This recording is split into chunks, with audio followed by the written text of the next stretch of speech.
Quitting the wrong way can actually get you prematurely fired and or lose the next job. I do not want that to happen to you. My name is Shodowan. I'm a former HR and recruiter turned career coach, and my job is to help you get hired and paid. Hit subscribe to our weekly YouTube videos and watch this video to learn how to quit your job without burning bridges but still protecting yourself and your future job.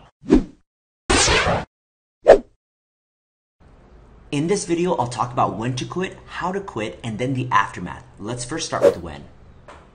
I know everyone's situation is going to be a little bit different here, but what I recommend is you to quit when you have another job lined up. If that's not possible for you, if you're in a crappy role and it's affecting your mental health and you just need to get out ASAP, hey, I don't blame you. That's okay too. But just know that being employed in your current role does increase your market value while you're in your job search. It always helps if you have another job while you're searching. These are the steps I encourage you to follow when you have something else already lined up and when you're about to quit.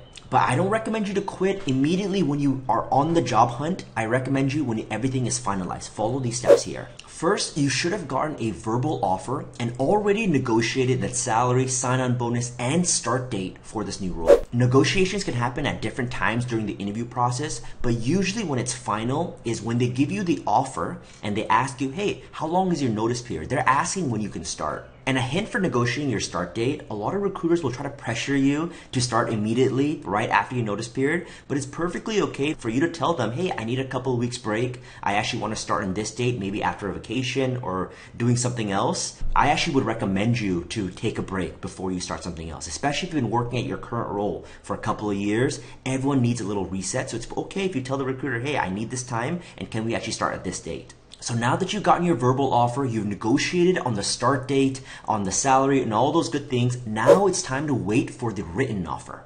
I encourage you to look through the entire contract, look at all the details, ask questions to the recruiter if you have any, and when everything is finalized and you're happy and you're sure with what you're getting, then sign the contract. Now that you have your written offer all ready to go, you know your start date, you know all those details, it's now time to actually quit your current role. I want to preface this that this again will depend on your relationship with your manager, your team, how much you like this job. I do not recommend this for everyone, but you can do this. You can just quit by text message, you can just not show up, you can just do whatever you want and quit. But only do that if you know for a fact that your paths will never cross again. If you're never going to put this job onto your resume, if you want nothing to do with his past manager or your team, it's perfectly okay for you to walk away and act like it never happened.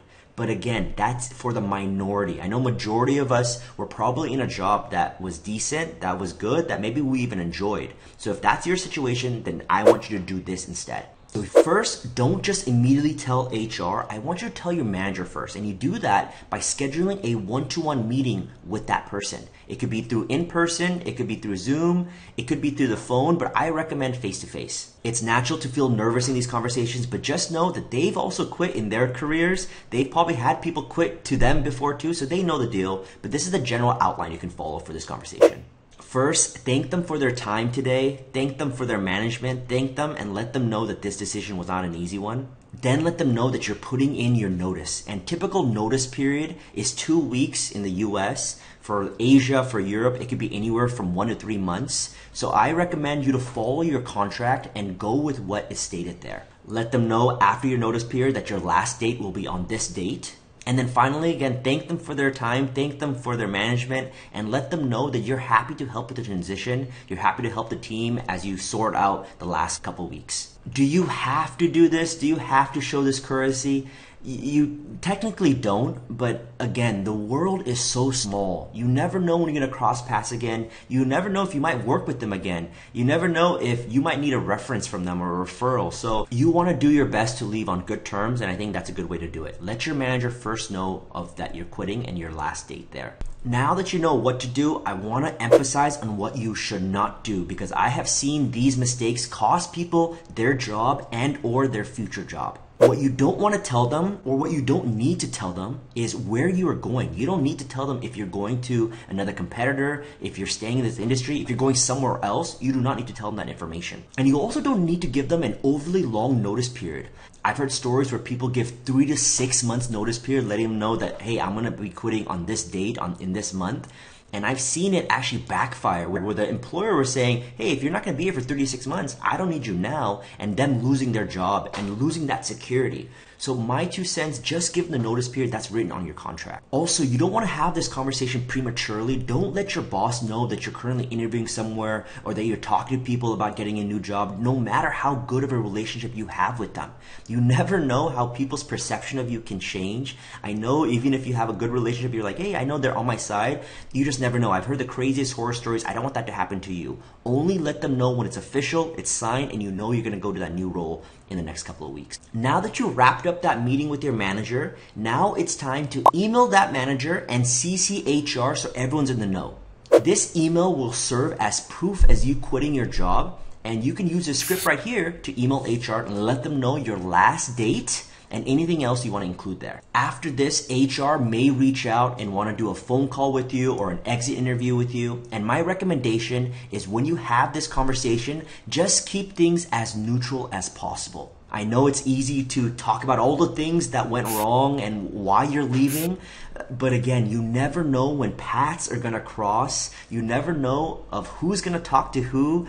So my recommendation, just keep things neutral, keep things lighthearted, keep things positive. Just let them know that you're going for another opportunity and leave it at that. Here are some bonus tips that you might not have considered before, but I've made the mistake of not doing this, so I want to tell you first. Remember, if you are quitting, you're probably going to lose access to all your files, all your documents. So if you had some really cool projects that you want to hang on to, if you had some really good templates that you're proud of, send this email to yourself. Send this to your personal email so you have it even after you're kicked off the company email and the intranet. This may also be one of the last few times you're going to see some of your team members, see your boss, see some other people. So connect with people that you like, connect with people that you admire. It's always good to just stay connected with people on LinkedIn. You can again use this template right here to send that connection request. Now that you're done with that, now it's time for the aftermath. And the aftermath is pretty chill. You usually have the last couple of weeks to kind of just do what you need to do, check in, check out, maybe help your team members with the transition, but it's usually a lull period for most people as they transition out of their current role. Some people even write goodbye emails on their last day. I've done this myself in the last couple of roles. It's a little cheesy, but it's just kind of typical corporate nuance is for you to say goodbye, give your thanks, and move on. Again, totally optional, but you can do that. And there you have it. Now you are done. Congratulations on officially quitting on good terms and on your terms. Now you're on to the next chapter. Thanks so much for watching, and hit subscribe to WorkCap for all the career videos that you'll need to land your ideal career. See you next week.